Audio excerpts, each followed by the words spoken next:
Greg Smith scored his 7th first-class 100 and Angus Robson his maiden first-class 50 as the final day of the LV County Championship match in Canterbury between Kent and Leicestershire failed to produce the fireworks some were expecting.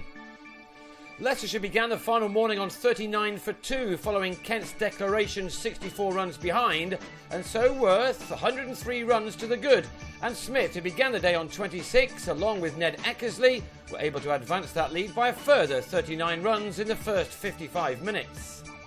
Smith had a moment of fortune before he'd registered his half-century, a flashing drive off Robbie Joseph being spilled in the gully.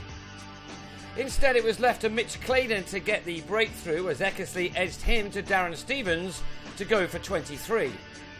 Leicestershire now led by 142, and they ensured that they couldn't be beaten as Smith and Robson put on the best partnership of the match. Smith made his 50 off 94 balls in innings including 8 fours. Robson, the younger brother of Middlesex's Sam, looked in good shape from the moment he arrived at the crease.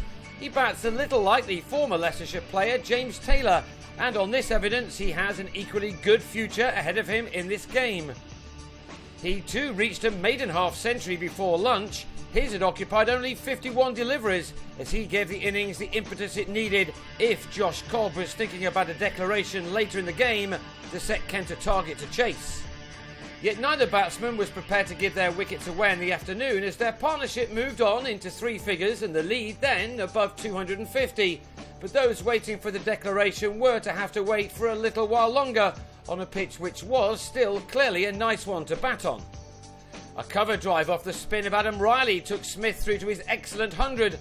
Leicestershire have sometimes struggled at the top of their order in the past few seasons, and this was the first ton by an opener of theirs since August 2012, so they will take a lot of encouragement from this knock, one which had used 156 balls and contained 13 boundaries. It was a great way for the 25-year-old to start his campaign. With that out of the way, now came the time for both batsmen to hit out. Smith was given a second life when he toe-ended a smash off Claydon.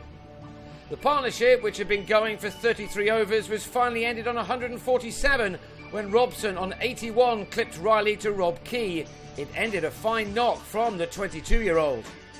Even though the lead now stood at 289, Leicestershire batted on to take their advantage to more than 300.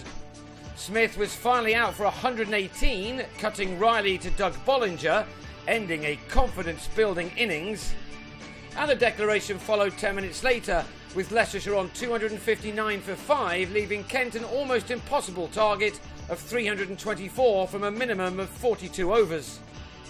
Kent got off to the worst possible start in their chase, Charlie Shrek grabbing a drive from Sam Northeast's first ball to put himself on a hat-trick. That was avoided, but Kent were 2 down with just 19 runs on the board in the 9th over when Key edged Anthony Ireland to Robson to go for 7.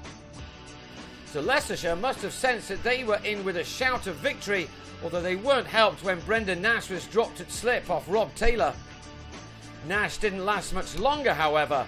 He nicked a ball from Jigger Nate behind to go at 36 for 3, 23 overs left for Leicestershire to grab 7 more. Nate then straightened one to bowl Ben Harmison 3 balls later, and now the visitors were cock-a-hoop. Needless to say, it was their former player Stevens who ensured that they didn't leave the Garden of England with a win.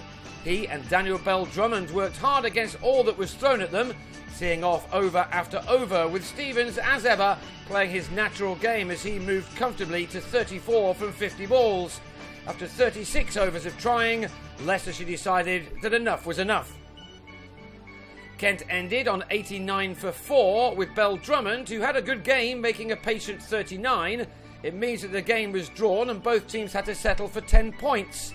Leicestershire now head to Grace Road for the first time this summer to take on Glamorgan, while Kent miss out in the next round of games starting on Sunday.